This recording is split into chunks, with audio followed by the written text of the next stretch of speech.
IT job కోసం try చేస్తున్నారా? Coding ట్యూటర్లో training తో పాటు స్టైఫండ్ అండ్ 100% జాబ్ గ్యారంటీ. నమస్తే, నేను Keshav. Welcome to Suman TV. ఆంధ్రప్రదేశ్లో ఒక పొలిటికల్ కథా చిత్రం ఇప్పుడు దుమారం రేపుతోంది. బాలీవుడ్కి చెందినటువంటి ఒక నటిని గతంలో వైఎస్ఆర్సీపీ ప్రభుత్వం అధికారంలో ఉన్నటువంటి సమయంలో వైఎస్ఆర్సీపీకి చెందినటువంటి నాయకులే కొన్ని తప్పుడు కేసులు పెట్టి నిర్బంధించారనేవి ప్రధానమైనటువంటి అభియోగం. అసలు ఈ కేసులో ఏం జరిగింది, అలానే ఆ బాధిత మహిళ తరపున అడ్వకేట్గా ఉన్నటువంటి నర్రా శ్రీనివాసరావు గారు మనతో పాటు ఉన్నారు. ఈ కేసు వివరాలని తెలుసుకునే ప్రయత్నం చేద్దాం. నర్రా శ్రీనివాసరావు గారు నమస్కారం. నమస్తే అండి. ఈ కేసుకి సంబంధించి 2 రోజుల నుంచి విస్తృతంగా చర్చ జరుగుతుంది, మీడియాలో కథనాలు వస్తున్నాయి. అసలు ఏం జరిగింది, వీళ్ళ పరిచయానికి సంబంధించి కూడా 2015 నుంచి విద్యాసాగర్ ఆమెకు తెలుసు అనేది మీడియాలో వచ్చినటువంటి స్టోరీ. ఇందులో ఎంతవరకు నిజం ఉంది? యాక్చువల్గా అండి, వీళ్ళిద్దరికి పరిచయం ఉన్నమాట వాస్తవం. అదేవిధంగా కొంతకాలం ఫ్రెండ్షిప్గా మెలిగినమాట వాస్తవం. అంటే వాళ్ళ రిపోర్ట్ని బట్టి ఆ అమ్మాయి చెప్పిన దాన్ని. అయితే సబ్సిక్వెంట్గా ఏం జరిగిందంటే, ఈ అమ్మాయి ఇతను సరైనటువంటి రిలయబుల్ వ్యక్తి కాదని చెప్పేసి అతనితో ఉన్నటువంటి రిలేషన్ని కట్ చేసుకుంది. ఇది 2015-16లో జరిగినటువంటి అంశం. ఆ తర్వాత 16-17 తర్వాత ఇతనికి ఆ అమ్మాయికి ఎటువంటి కనెక్షన్స్ కానీ ఎటువంటి కాంటాక్ట్స్ కానీ లేనటువంటి పరిస్థితి. అయితే మధ్యలో అప్పుడప్పుడు అతనికి కాల్స్ చేయటం, లేకపోతే మెసేజ్లు పంపించడం, ఈ విధంగా రకరకాల యాక్టివిటీ చేయటం, అవన్నీ ఆమె ప్రివెంట్ చేసి అతని సెల్ ఫోన్ నెంబర్స్ ఇవన్నిటిని బ్లాక్ చేయటం, ఇవన్నీ జరిగింది. ఆఫ్టర్ లాంగ్ గ్యాప్ తర్వాత ఈ కేసు పెట్టడంతో అసలు ఎందుకు పెట్టారు ఈ కేసు అనేటువంటిది కూడా ఆమెకు అర్థం కాని పరిస్థితి వచ్చింది. ఫస్ట్ లో ఎఫ్ఐఆర్ లో ఉన్న కంటెంట్స్ అవన్నీ చూస్తే నా దగ్గర ఆమె ఏదో డబ్బులు ఎక్స్ట్రాక్షన్ చేయడం కోసం ఆమె ప్రయత్నం చేసింది. అదేవిధంగా నా దగ్గర అగ్రిమెంట్ రాయించుకుందని చెప్పేసి కొన్ని కథనాలని ఈ ఎఫ్ఐఆర్ లో క్రియేట్ చేయడం జరిగింది. అయితే ఇక్కడ బేసిక్ గా మనం ఆలోచించాల్సింది ఏంటంటే, ఫిబ్రవరి 2వ తేదీ ఈ సంవత్సరం ఈ కేసుని ఉదయం 6 గంటలకు రిజిస్టర్ చేశారు ఇబ్రహీంపట్నం పోలీస్ స్టేషన్. కుక్కల విద్యాసాగర్ గారు ఇచ్చినటువంటి రిపోర్ట్ని బేస్ చేసుకుని సబ్సిక్వెంట్ గా అదే రోజు ట్రాన్సిట్ వారెంట్, అదే రోజు సెర్చ్ వారెంట్ ని కోర్టులో తీసుకోవడం జరిగింది. అదే రోజు 7గురిని విచారించామని చెప్పేసి కేసు డైరీలో రాయటం జరిగింది. 2వ రోజు అంటే 3వ తారీఖున ఉదయం 9 గంటలకల్లా ఈ బృందం, ఈ అరెస్టు, ఈ ఇన్వెస్టిగేషన్ బృందం ముంబై వెళ్ళినట్టుగా, ముంబైలో వీళ్ళని అరెస్ట్ చేసినట్టుగా, ఇద్దరిని, వాళ్ళ తల్లిని ఆమెను అరెస్ట్ చేసినట్టుగా, ఆ తర్వాత ఇంకొక టీం వెళ్ళి వాళ్ళ ఇంటికి వెళ్ళి వాళ్ళ ఫాదర్ని అరెస్ట్ చేసి అక్కడ సెర్చి వస్తువులన్నిటిని సీజ్ చేయటము, అదేవిధంగా హోమ్ సెర్చ్ చేసినట్టుగా ఈ కేసు డైరీలో రాయటం జరిగింది. అయితే ఇక్కడ విషయం ఏంటంటే, 2వ తారీఖు ఎఫ్ఐఆర్ రిజిస్టర్ కాగానే అందులో ఇప్పుడు ఎలక్షన్ దగ్గరకు వచ్చినటువంటి నేపథ్యంలో పోలీస్ అధికారులు ఇంత స్విఫ్ట్ గా ఎలా యాక్ట్ చేశారు, ఎందుకు యాక్ట్ చేశారు అనేటువంటిది ఇక్కడ డిబేటబుల్ ఇష్యూ ఒక అంశం. రెండోది, 3వ తారీఖు వెళ్ళిన తర్వాత ఇమీడియట్ గా ఏం జరిగిందంటే, వాళ్ళ తాలూకు ఉన్నటువంటి బ్యాంక్ అకౌంట్స్ 18 బ్యాంక్ అకౌంట్స్ ని ఫ్రీజ్ చేస్తూ ఫ్రీజింగ్ లెటర్స్ ని కన్సర్న్ బ్యాంకు అధికారులకి ఈ ఇన్వెస్టిగేషన్ టీం ఇక్కడి నుంచి వెళ్ళినటువంటి ఇన్వెస్టిగేషన్ టీం ఇవ్వడం జరిగింది. దీంతో వాళ్ళకు ఉన్నటువంటి బ్యాంక్ అకౌంట్స్ సీజ్ అయిపోవడం, ఆర్థిక విషయాల్లో ఏమి ట్రాన్సాక్షన్ చేసుకోకుండా. రెండోది, అసలు కీలకమైన అంశం, ఫోన్ల దగ్గర నుంచి ఎలక్ట్రానిక్ గూడ్స్ అన్నింటినీ కూడా, వాళ్ళ దగ్గర ఉన్నటువంటి ఎలక్ట్రానిక్ ఇన్స్ట్రుమెంట్స్ అన్నింటినీ కూడా సీజ్ చేశారు. ఫాదర్ది, మదర్ది, ఈమెది, ముగ్గురిది. కాబట్టి ఇవన్నీ చూస్తే మనకు అర్థమవుతుంది అంటే, ఒక ప్లాన్డ్ గా, ఒక ఉద్దేశపూర్వకంగా పక్కా ప్రణాళికతోటే ఇవన్నీ చేశారు. వాళ్ళకి ఎవరితోటి కాంటాక్ట్ లేకుండా వాళ్ళని తీసుకొచ్చి అక్కడి నుంచి ఇక్కడ వరకు ఏది వెహికల్ జర్నీ, 75 ఏళ్ల వాళ్ళ వృద్ధుడు, వాళ్ళ ఫాదర్, 68-69 సంవత్సరాలు ఉంటాయి వాళ్ళ మదర్కి, అక్కడి నుంచి ఇక్కడ వరకు కారులో తరలించారు. ఎందుకంటే కారులో అయితేనే వాళ్ళకి కన్వీనియంట్ ఉంటుంది. ఈ మొత్తం ఎపిసోడ్ని మనం కనుక పరిశీలించి చూసినట్లయితే దీని వెనక ఖచ్చితంగా ఇది మోటివేషన్ తో చేశారనేటువంటిది మనకి ఎఫ్ఐఆర్ లో ఉన్న కంటెంట్స్, రిమాండ్ రిపోర్ట్ లో ఉన్న కంటెంట్స్ క్లియర్ గా తెలుస్తాం. ఓకే, సో ఇప్పుడు ఏంటి స్టేటస్? ఇన్ని రోజుల తర్వాత తెరపైకి రావడం, అలానే వైసీపీ నేతలు ఇది ఉద్దేశపూరితంగా జరుగుతున్నటువంటి రాద్ధాంతం అనేటువంటి విమర్శలు చేయడం, మీరు ఒక అడ్వకేట్గా ఆమెతో ఈ ఇష్యూస్ మొత్తం మీద ఒక క్లారిటీ తీసుకుని ఉంటారు కాబట్టి ఇప్పుడు జరుగుతున్నటువంటి అంశాలకి ఆమె బయటికి రావడానికి ఉన్నటువంటి లింక్ ఏంటి? యాక్చువల్గా ఏంటంటే అండి, దీంట్లో ఈ ముంబై కథ ఏదైతే ఇప్పుడు మీడియాలో వచ్చిందో, ఈ ముంబై స్టోరీ అనేటువంటిది బాధితురాలు మాకు ముందు చెప్పలేదు. రీసెంట్ గా పేపర్ లో వచ్చినటువంటి అంశాలు, మీడియాలో వచ్చినటువంటి అంశాలతోటి నేను ఆమెకి టెలిఫోన్ చేశాను. ఏమ్మా ఏం జరిగింది అసలు ఇదంతా? ఆమె నాకు చెప్పినటువంటి ఇన్ఫర్మేషన్ ఏంటంటే, రాష్ట్రంలో గతంలో ఉన్నటువంటి రాజకీయ నేపథ్యం వీటన్నిటితోటి నేను బయటపడితే అక్కడ పొలిటికల్ డిస్పెన్సేషన్ కూడా వాళ్ళకి మద్దతు ఇస్తా ఉంది అనేది నాకు అర్థమవుతా ఉంది. కమిషనర్ స్థాయి లాంటి అధికారులే రెగ్యులర్ గా ఈ వచ్చేటువంటి టీంని గంటకి ఫోన్ చేసి ఎక్కడ దాకా వచ్చారు, డెవలప్మెంట్స్ ఏంటి అనేటువంటి తెలుసుకుంటున్నారు. కాబట్టి నాకు న్యాయం జరగదు. రెండోది, మా తల్లిదండ్రుల్ని నన్ను మానసికంగా బాగా ఇబ్బంది పెట్టారు. తప్పుడు కేసులు దేశవ్యాప్తంగా పెడతామని నా మీద బెదిరించారు. కాబట్టి నేను ఎవరికి చెప్పుకోలేకపోయాను, ఇంక్లూడింగ్ మీకు కూడా వాస్తవాలు తెలియజేయలేకపోయాను. కానీ ముంబైలో నేను కేసు పెట్టిన మాట వాస్తవం.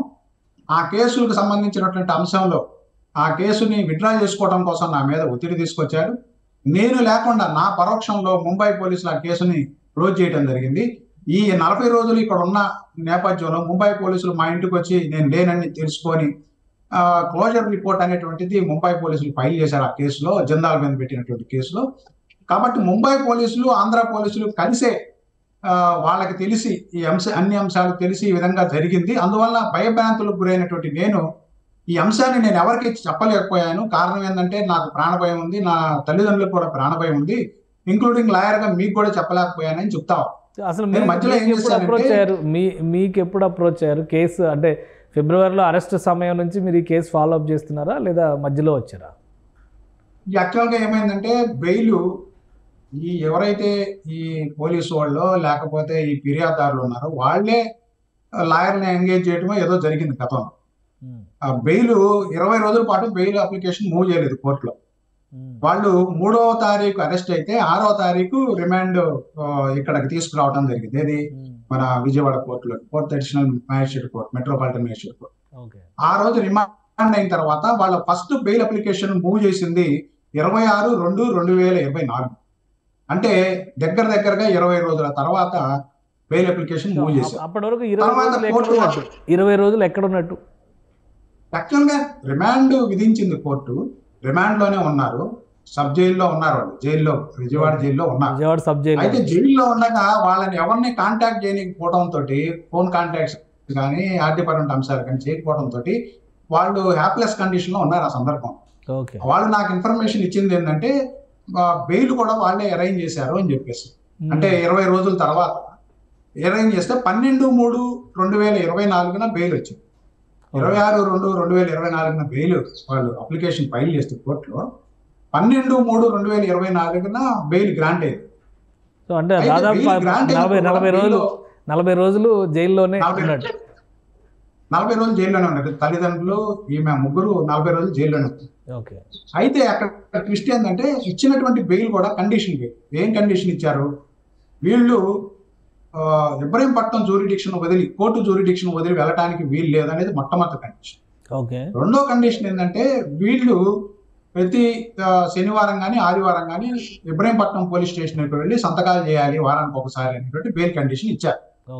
ఈ కండిషన్ రిలాక్సేషన్ కోసం వాళ్ళు నన్ను అప్రోచ్ కావడం జరిగింది. ఎవరో తెలుసుకొని, మరి మీడియా ద్వారా తెలుసుకున్నారు, ఎలా తెలుసుకున్నారో తెలుసుకొని నాకు కాంటాక్ట్ చేశారు. కాంటాక్ట్ చేసిన నేపథ్యంలో ఒకటి ఈ కేసులో అంత రిస్ట్రిక్షన్స్ తో బెయిల్ ఇవ్వాల్సిన అవసరం ఉందా, లేదా అక్కడ న్యాయ వ్యవస్థలో కూడా ఏదైనా మేనేజ్మెంట్ జరిగిందా? అంటే అవన్నీ మనం ఓపెన్ గా చెప్పలేమండి డిబేట్ లో. అట్లా జరిగిందని అనేది నాకు తెలియకుండా నేను అట్లాంటి ఇన్ఫర్మేషన్ ఒక న్యాయవాదిగా నేను న్యాయస్థానం కదా అపవాదం చేయలేను. కానీ ఏదైనప్పటికీ ఒక కండిషన్ అనేటువంటి బెయిల్ ప్రాసెస్ చేసిన అడ్వకేట్ ఎవరు? బెయిల్ ప్రాసెస్ చేసిన అడ్వకేట్స్ అంతా కూడా ముంబై, అదేవిధంగా హైదరాబాద్ నుంచి వచ్చినటువంటి అడ్వకేట్స్. వాళ్ళకి మరలా ఇంకొక విషయం ఏంటంటే, ఎవరైతే ఫిర్యాదుదారుడు ఉన్నాడో ఫిర్యాదుదారుడు ఒక 2 అడ్వకేట్స్ పెట్టుకున్నాడు, పెట్టుకొని బెయిల్ అపోజ్ చేశాడు విజయవాడ కోర్టులో. ఫిర్యాదుదారుడు తరఫున విజయవాడ అడ్వకేట్స్ డీల్ చేశారు ఆ కేసుని. ఫిర్యాదుదారుడు కూడా కోర్టుకు వచ్చి వాళ్ళకి బెయిల్ ఇవ్వడానికి వీలు లేదని అపోజ్ చేశాడు, ఒక అంశం. రెండోది ఏంటంటే, ఈ కండిషన్ రిలాక్సేషన్ లో విషయం ఏంటంటే, 2 నెలల పాటు వాళ్ళు ఇక్కడే ఉండాలి, లేకపోతే జ్యూరిడిక్షన్ వదిలి వెళ్ళాలంటే వాళ్ళు ఎవరు కాంటాక్ట్ చేస్తారు? ఆర్థికపరమైన అంశాలు లేవు, ఫ్రెండ్స్ సహకారం లేదు, అలాగనే ఈ బంధువుల సహకారం లేదు, ఎవరి సహకారం, వీళ్ళు బయటికి వెళ్ళడానికి బయటికి వెళ్ళే పరిస్థితి లేదు. అయితే అదృష్టవశాత్తు ఏంటంటే honourable metropolitan session judge Vijayawada court వారు ఇమీడియట్ గా ఈ కండిషన్ ని రిలాక్సేషన్ చేస్తూ 8/4/2024 ఉత్తర్వులు ఇచ్చారు. దాంతో వాళ్ళు అంటే అప్పటి వరకు వాళ్ళు విజయవాడ జ్యూరిస్డిక్షన్ లోనే ఉన్నారా? అక్కడ ఇబ్రహీంపట్నం ఉన్నారు. వాళ్ళు ఇబ్రహీంపట్నంలోనే వాళ్ళు ఒక హోటల్లో ఉన్నారు. అది కూడా పోలీసులు సర్వేలెన్స్ లో ఉన్నారు. ఎంత విచిత్రమైన పరిస్థితి ఏంటంటే చెప్తే ఆశ్చర్యపోతారు. 8/4 కండిషన్ రిలాక్సేషన్ అయిన వెంటనే నేను ఒక రిప్రజెంటేషన్ రాసి ఈ కేసు ఫాల్స్ అని చెప్పేసి మా జూనియర్ అడ్వకేట్ ని వాళ్ళతో పాటు ఇచ్చి పంపించి కమిషనర్ గారిని అప్రోచ్ కావడం జరిగింది. వాళ్ళు రాణా గారు, కాంతిరామ్ రాణా గారు అప్రోచ్ అయితే ఆయన వాళ్ళతో మాట్లాడాడు. అయితే వీళ్ళు వెళ్లే లోపలనే ఈ కేసులో ఇన్వెస్టిగేషన్ చేస్తున్న పోలీస్ ఆఫీసర్లందరూ కమిషనర్ ఆఫ్ పోలీస్ ఆఫీస్కి వచ్చారు. కాబట్టి వీళ్ళని అనుక్షణం పోలీసులు కూడా సర్వేలెన్స్ లో ఉంచారనేది మాకు అర్థమైన అంశం. నేను అర్థం చేసుకున్నాను. మిమ్మల్ని అప్రోచ్ అయినప్పుడు కూడా సర్వేలెన్స్ ఉండి ఉంటది కదా, మరి మిమ్మల్ని కలిసి ఉంది. అయితే ఇప్పుడు అన్ని క్లయింట్ ఇచ్చిన ఇన్ఫర్మేషన్ అన్ని పూర్తిగా నేను రివీల్ చేయలేను, కొన్ని సీక్రెసీ మెయింటైన్ చేయాలి కాబట్టి. కాకపోతే అప్పుడు సర్వేలెన్స్ లో ఉంది. కాకపోతే నేను కూడా నా ఆఫీస్ లో కాకుండా వాళ్ళని విజయవాడలోనే కలవాల్సిన పరిస్థితి వచ్చింది. కారణం ఏంటంటే కండిషన్ ఉంది కాబట్టి, కోర్టు జ్యూరిడిక్షన్ రాలేదు కాబట్టి. నేను సీనియర్ న్యాయవాదిని అయ్యింది కూడా నేను రాలేనమ్మా, ఇట్లా నేను సీనియర్ని, నేను ఆఫీస్లోనే ఇచ్చేస్తానంటే కాదండి మాకున్న పరిస్థితి ఇదని ఇచ్చేసారు. ఏదో సోషల్ కాన్సెప్ట్ ఉన్నటువంటి న్యాయవాదులుగా అరే బాధితులు ఎక్కడో మరి ముంబైకి చెందినటువంటి వాళ్ళు కాబట్టి నేనే వాళ్ళ దగ్గరికి వెళ్ళి అప్రోచ్ అయ్యి విజయవాడలో కాన్ఫరెన్స్ పెట్టి, ఫిజికల్ కాన్ఫరెన్స్ పెట్టి అసలు వాళ్ళ దగ్గర నుంచి డేటా అదంతా తీసుకున్న తర్వాత నాకు అర్థమైంది ఏంటంటే చాలా సినీ పక్కీలో ఈ కేసు డీల్ చేశారు పోలీసు వాళ్ళు. ముఖ్యంగా ఉన్నత స్థాయి అధికారులు లేదా ప్రభుత్వంలో ఉన్నటువంటి పెద్దల పాత్ర కూడా ఉండుంటుంది అనేటువంటిది నేను ఆ రోజు భావించాను. అందుకని కమిషనర్ ఆఫ్ పోలీస్కి ఇచ్చినటువంటి రిప్రజెంటేషన్ లో ఈ రిప్రజెంటేషన్ కూడా, ఈ కమిషనర్ ఆఫ్ పోలీస్కి ఇచ్చిన రిప్రజెంటేషన్ కాపీ కూడా నా దగ్గర ఉంది. దీన్ని కమిషనర్కి అందజేసి ఈ కేసు ఎందుకు ఫాల్సు, ఎట్లా ఫాల్సు, వాళ్ళు ఇచ్చినటువంటి అగ్రిమెంట్ 2018లో అగ్రిమెంట్ ఇచ్చానంటారు. దాన్ని బేస్ చేసుకొని విజయవాడ వచ్చి కొండపల్లి వచ్చి ఎవరికో అమ్మబోతుందంట, 5 లక్షల రూపాయలు తీసుకుంది. ఎంత చాలా పక్కీల సినీ పక్కీలో ఈ డ్రాఫ్ట్ కూడా రాయడం జరిగింది. ఒక న్యాయవాది సలహా తీసుకొని ఉంటారు బహుశా, అందుకని 5-6 పేజీల రిటర్న్ రిపోర్ట్ ని కంప్యూటర్ చేసి నీట్ గా ఇచ్చారు. రెండోది ఈ డాక్యుమెంట్ కూడా క్రియేట్ చేశారు వాళ్ళే 2018లో జరిగినట్టు. విచిత్రం ఏంటంటే ఆమె 2020లో అపార్ట్మెంట్ కొనుక్కుంది. 2018లో రాసినటువంటి ఈ డాక్యుమెంట్ లో 2020లో కొనుక్కున్న అపార్ట్మెంట్ అడ్రస్ రాస్తారు. అంటే వాళ్ళకి తెలియదు, బహుశా వాళ్ళు ఇప్పుడున్నటువంటి అపార్ట్మెంట్లోనే గతంలో కూడా ఉన్నారనుకొని 2018లో అగ్రిమెంట్ లో 2020లో వాళ్ళు పర్చేజ్ చేసినటువంటి ఫ్లాట్ అడ్రస్ రాస్తారు. కాబట్టి పక్కాగా ఇదంతా కూడా ఆ అగ్రిమెంట్ చూస్తే చాలా ఆశ్చర్యం కలుగుద్ది. ఆ అగ్రిమెంట్ లో ఏముంటదంటే, నేను 50 లక్షలు తీసుకున్నాను నీ దగ్గర, నీకు ఇవ్వలేను కాబట్టి నేను నీకు ఆస్తి రాస్తున్నానని అగ్రిమెంట్ రాస్తారు. నేను ఇంకా విచిత్రం ఏంటంటే మొత్తం దాని తాలూకు ఈసీ 5 ఎకరాల ఈసీని తీసుకొచ్చి చేస్తే ఆ ఆస్తి మొత్తం ఆల్రెడీ మార్ట్గేజ్ లో ఉంది. ఎవరు ట్రాన్స్ఫర్ చేయడానికి అవకాశం లేదు. కొనుక్కునేవాడు ఎవడైనా లక్షల రూపాయలు ఖర్చు పెట్టి కొనుక్కునేవాడు ఎవడైనా ఈసీ చెక్ చేయకుండా కొనుక్కుంటాడండి. ఇది కామన్ సెన్స్. కాబట్టి మొత్తం ఒక సిరీస్ పక్కీలో జరిగింది. అయితే దీనికి కారణం ఏంటంటే ముంబైలో కేసుని విత్డ్రా చేసుకోవడం కోసం ఇచ్చేశారు. 2016 నుంచి అడ్వకేట్ గారు, ముంబై కేసు ఏంటి అసలు, ఎందుకు దాన్ని ప్రెషర్ చేశారు ఆ కేసు విషయంలో? యాక్చువల్గా ఏంటంటే ఈమె అతనితోటి జనరల్ తోటి సన్నిహితంగా మెలిగిందనేటువంటిది ఒక ఎలిగేషన్. ఆ సన్నిహితంగా మెలిగే క్రమంలో వాళ్ళిద్దరికి ఏదో డిస్ప్యూట్ రావటం, ఆయన ఏదో మ్యారేజ్ చేసుకుంటారా అన్నారో లేకపోతే ఇంకోటి ఏదో తెలియదు నాకు ఆ విషయాలు. అయితే టూకీగా మనకు అర్థమవుతుంది ఏంటంటే ఈమె అతని మీద కేసు పెట్టింది. ముంబైలో కేసు పెట్టింది. విచారణ జరుగుతా ఉన్న క్రమంలో రేపు ఏదో విధంగానైనా ప్రైమరీ స్టేజ్ లోని విత్డ్రా చేసుకోవాలని ఈమె మీద ఒత్తిడి తీసుకురావడం జరిగింది. ఆ ఒత్తిడి అక్కడ సరిపోక ఇక్కడ కేసు పెట్టి భాస్కర్, ఎప్పుడో పరిచయం ఉన్నటువంటి భాస్కర్ కి ఇక్కడ ప్రభుత్వ పెద్దలతో ఉన్నటువంటి సంబంధం, వీటన్నిటి రీత్యా ఇది ప్లాన్ చేశారనేటువంటిది వాళ్ళ ఆరోపణ. దాని వెనక మరి పూర్తి పూర్వపరాలు ఏంటనేది పోలీసు వాళ్ళు తేల్తారు ఇన్వెస్టిగేషన్, నేను చెప్పలేదు. కాకపోతే ఒక న్యాయవాదిగా నేను ఏంటంటే ఉన్న విషయాన్ని రైట్ గా ప్రొజెక్ట్ చేయడం వరకే నేను పరిమితం అవుతాను. ఇది రేపు ఒక స్పెషల్ ఇన్వెస్టిగేషన్ టీం వేస్తే, ఎందుకంటే ఇది లోతుగా ప్రాథమిక హక్కుల ఉల్లంఘన జరిగింది, సెర్చ్ సీజర్ అన్బయాస్డ్ గా జరిగింది, అరెస్ట్ ఇంటిమేషన్ ఎవరికి ఇవ్వలేదు, రాజ్యాంగంలో ఉన్న ప్రాథమిక హక్కుల్ని భంగం కలిగించే విధంగా, సిఆర్పిసి ప్రొవిజన్స్ భంగం కలిగించే విధంగా ఈ రోజు కేసు రిజిస్టర్ చేసి ఇంకొక డౌట్, ఈ ఇష్యూస్ అన్ని జరుగుతున్న టైంలో దేశవ్యాప్తంగా ఎలక్షన్స్, ఆంధ్రప్రదేశ్లో కూడా ఎలక్షన్ కోడ్ ఉంది ఏప్రిల్. ఆ సమయంలో కూడా పోలీసు అధికారులు దీనిపైన అంత ఫోకస్ పెట్టారు. మీడియా ద్వారా ప్రొజెక్ట్ కావాల్సిన అంశం ఏంటంటే ఇదేమి టెర్రరిస్ట్ కేసు కాదు, దేశద్రోహం కేసు కాదు. అంతకంటే ఒక్క రోజులో ఈ రోజు ఎఫ్ఐఆర్ రిజిస్టర్ చేయడం ఏంటి, సెర్చ్ వారెంట్ తీసుకోవడం ఏంటి, ఫారెన్ పాస్పోర్ట్ అప్లై చేయడం ఏంటి, అక్కడికి వెళ్ళి వెంటనే సెర్చ్ వారెంట్ తీసుకోవడం ఏంటి, లేదా ఇలా ప్రొడ్యూస్ చేయడం ఏంటి ఇమీడియట్ గా, ఇవన్నీ చూస్తూ ఉంటే చాలా ప్రీ మెడిటేటెడ్ గా చేసేదారు, ప్రీ కన్సెంట్ తో చేశాడు అనేటువంటిది మాత్రం సీక్వెన్స్ ఆఫ్ ఇన్సిడెంట్స్. అందుకే నేను సీక్వెన్స్ ఆఫ్ ఇన్సిడెంట్స్ మొత్తం రాశాను. కావాలని దురుద్దేశపూర్వకంగా చేసినట్టుగా కనిపిస్తా ఉంది ఆ అమ్మాయి మీద. అయితే మనం ఇక్కడ ఒకటి అర్థం చేసుకోవాలి, చట్ట ప్రకారం ఏం చేసినా తప్పు లేదండి. కానీ చట్టాన్ని దుర్వినియోగం చేసి ఐపీఎస్ లాంటి అధికారులు, ఐపీఎస్ పొజిషన్ లో ఉన్నటువంటి అధికారులు దుర్వినియోగం చేయడం అనేది చాలా బాధాకరమైన అంశం. దానికి సహకరించడం, ప్రభుత్వం ఎవరైనా పెద్దలు ఉంటే వాళ్ళు సహకరించడం, లేదా పోలీస్ అధికారులు కూడా వాళ్ళ మీద కనీసమైనటువంటి జాతి దయ చూపించకుండా ఆర్థిక పరమైన అంశాలు కట్టడి చేయటం, బంధువులను ఎవరిని కలవనీయకుండా ఉంటాం, ఫోన్ చేయకుండా ఉంటాం. ఇప్పుడు ప్రజెంట్ స్టేటస్ ఏంటి? ఇప్పుడు ఆల్రెడీ కోర్టు నుంచి క్లియరెన్స్ వచ్చింది కాబట్టి వాళ్ళు సీజ్ చేసిన బ్యాంక్ అకౌంట్లు కానీ, ఎలక్ట్రానిక్ గూడ్స్ కానీ, ప్రాపర్టీస్ కానీ, ఇంకా వేరే ఏవైతే పోలీసులు ఆ ఇన్వెస్టిగేషన్ కోసం తీసుకున్నారో అవన్నీ క్లియర్ అయినట్టేనా? యాక్చువల్గా ఇప్పుడు కమిషనర్ ఆఫ్ పోలీస్ విజయవాడ వారికి మనం విజ్ఞప్తి చేయాల్సింది ఏంటంటే, అదే హోమ్ మినిస్టర్ గారికి కూడా, ఇది పక్కగా ఫాల్స్ కేసు అనేటువంటిది అంత ఫేస్ ఆఫ్ ద రికార్డే కనపడతా ఉంది. కాబట్టి వాళ్ళు ఒక లెటర్ ద్వారా 17 బ్యాంక్ అకౌంట్లు సీజ్ చేశారు. అదే పోలీస్ అధికారులు వెళ్ళి మేము అన్ఫ్రీజ్ చేస్తున్నాం అని చెప్పేసి లెటర్ ఇవ్వడం ద్వారా అది అన్ఫ్రీజ్ అయ్యి బాధితులకు న్యాయం జరుగుతుంది ఒక అంశం. రెండోది, ఇది తప్పుడు కేసు కాబట్టి దీని మీద విచారణ చేసి తప్పుడు కేసు పెట్టినటువంటి వాళ్ళ మీద, అదేవిధంగా దీనికి సహకరించిన పోలీస్ అధికారులు, ప్రభుత్వ అధికారుల మీద చర్యలు తీసుకోవాలని వాళ్ళు డిమాండ్ చేస్తా ఉన్నారు. క్లయింట్స్ గా వాళ్ళు నాకు చెప్పినటువంటిది. కాబట్టి ప్రభుత్వం ఒక స్పెషల్ ఇన్వెస్టిగేషన్, ఎందుకంటే చాలా ఇర్రెగ్యులారిటీ జరిగినాయి ఈ కేసులో, చాలా మ్యానిపులేషన్స్ జరిగినాయి, అది కూడా కావాలని ఒక పర్పోర్టెడ్ వ్యూలో జరిగినాయి. కాబట్టి ప్రభుత్వం దీని మీద సరైనటువంటి శ్రద్ధ తీసుకోవాలి. నేను హోమ్ మినిస్టర్ గారు కూడా ఒక అష్యూరెన్స్ ఇవ్వడం జరిగింది. అదేవిధంగా ఈ రోజు కూడా కొన్ని ఛానల్స్ లో మాట్లాడతానని అన్నారు డిబేట్స్ లో. దీని మీద ఏంటంటే ఒక క్లారిటీ ఏంటంటే, ఈ కేసు మీద సత్వరం ఏం జరిగింది, కాల్ డేటాలు సేకరించాలి ముందు. అప్పుడు పనిచేసినటువంటి సిపి గారు ఎవరైతే ఉన్నారో ఆయన కాల్ డేటా, అప్పుడు ఇన్వెస్టిగేషన్ లో పాల్పంచుకున్నటువంటి 7-8 మంది పోలీస్ అధికారులు ఉన్నారు, వాళ్ళ కాల్ డేటా, ముంబైలో పోలీస్ అధికారులుగా ఉన్నటువంటి ఆ స్టేషన్ జ్యూరిడిక్షన్, అక్కడ కమిషనర్, వాళ్ళ కాల్ డేటాని కూడా మొత్తం పరిశీలించాలి. వాళ్ళ మెసేజ్లు కానీ కాల్ డేటాని, దీని అన్నిటికీ ప్లాట్ ఏముంది, కాన్స్పిరసీ ఏముంది అనేటువంటి అన్యర్థ చేయాల్సినటువంటి అవసరం ఉంది. ఆ విధంగానే బాధితులకి న్యాయం. ఇప్పుడు గవర్నమెంట్ ఇమీడియట్ గా రియాక్ట్ అవుతుందా, లేదంటే బాధితులు వచ్చి ఫిర్యాదులు చేయాల్సినటువంటి అవసరం ఉంటుందా? ఎందుకంటే మేము ఆ ప్రయత్నం కూడా చేస్తా ఉన్నాం. ఎలా చేస్తే బాగుంటది అనేటువంటి ఫిజికల్ గా రావడమా, లేకపోతే ఇప్పుడు కొత్తగా వచ్చినటువంటి చట్ట సవరణలో ఉన్నటువంటి అవకాశం ఏంటంటే, బాధితులు ఎక్కడి నుంచైనా ఫిర్యాదు ఇవ్వచ్చు ఆన్లైన్ లో.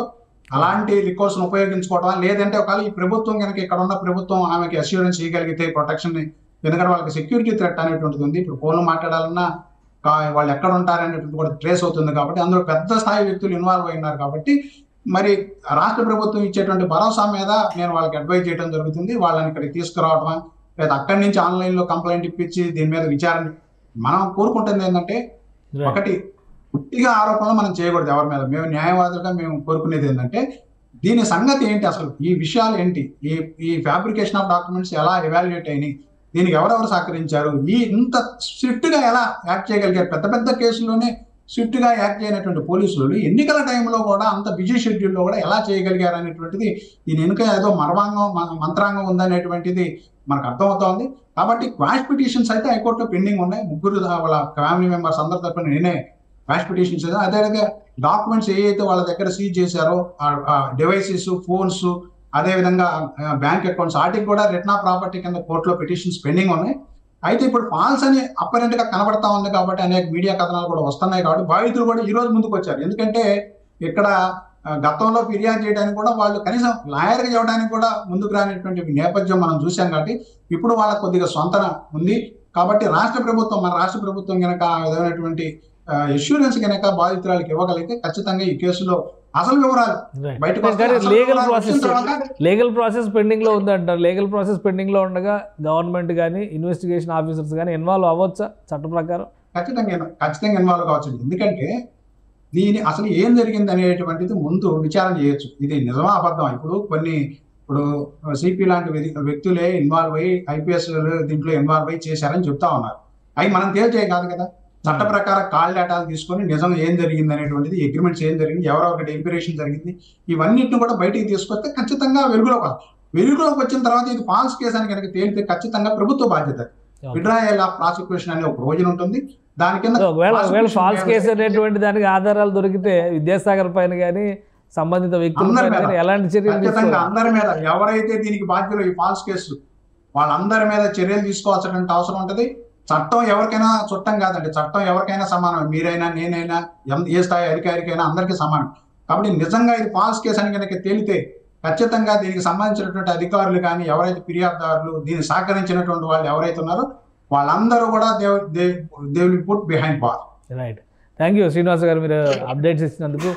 ఇది ఒక కేసుకి సంబంధించి ముఖ్యంగా ముంబై నుంచి ఒక మహిళని తీసుకొచ్చి ఆమెకు ఉన్నటువంటి సోషల్ స్టేటస్ని కూడా పూర్తిగా ఫ్రీజ్ చేసి ఒక అరాచకాన్ని సృష్టించారు. కొంతమంది ఐపీఎస్ అధికారులు దీని వెనక ఉన్నారనేది ప్రధానమైన అభియోగం. కేసు లీగల్ ప్రాసెస్లో ఉంది కాబట్టి ప్రభుత్వం ఖచ్చితంగా నిజాలు తెలిసేందుకు ఒక ప్రత్యేక బృందాన్ని అపాయింట్ చేస్తే బాధిత మహిళలకి, బాధిత కుటుంబానికి రక్షణ ఇవ్వచ్చు అనేది శ్రీనివాస్ గారు చేస్తున్నటువంటి విశ్లేషణ. ఇది special discussion. Keep watching. Suman టీవీలో మీ పర్సనల్ అండ్ బిజినెస్ ప్రమోషన్స్ కోసం కింది నెంబర్కి కాంటాక్ట్ చేయండి.